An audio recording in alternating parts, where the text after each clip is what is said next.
Now let's talk about some strategies to put you in a position where you're better off than you were before. Hopefully, otherwise there'd have been no reason for you to sign up for this call.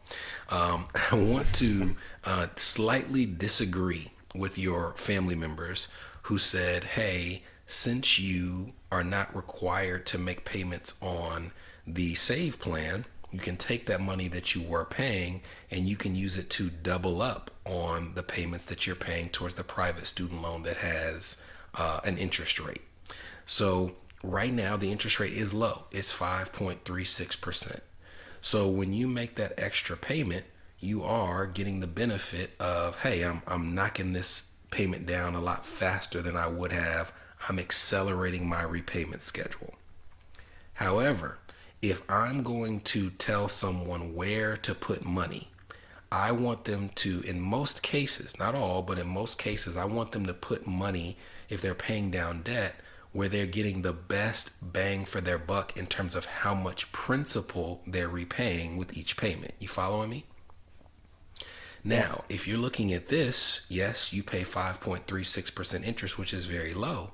But with the save plan, as long as you are in forbearance, they do allow you to make payments towards your save plan student loans, but the interest that's accruing is 0%.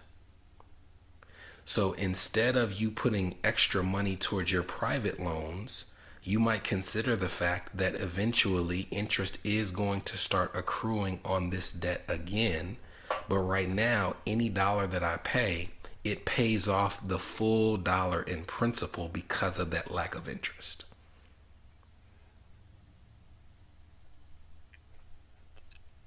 I should be putting money to reduce my principal.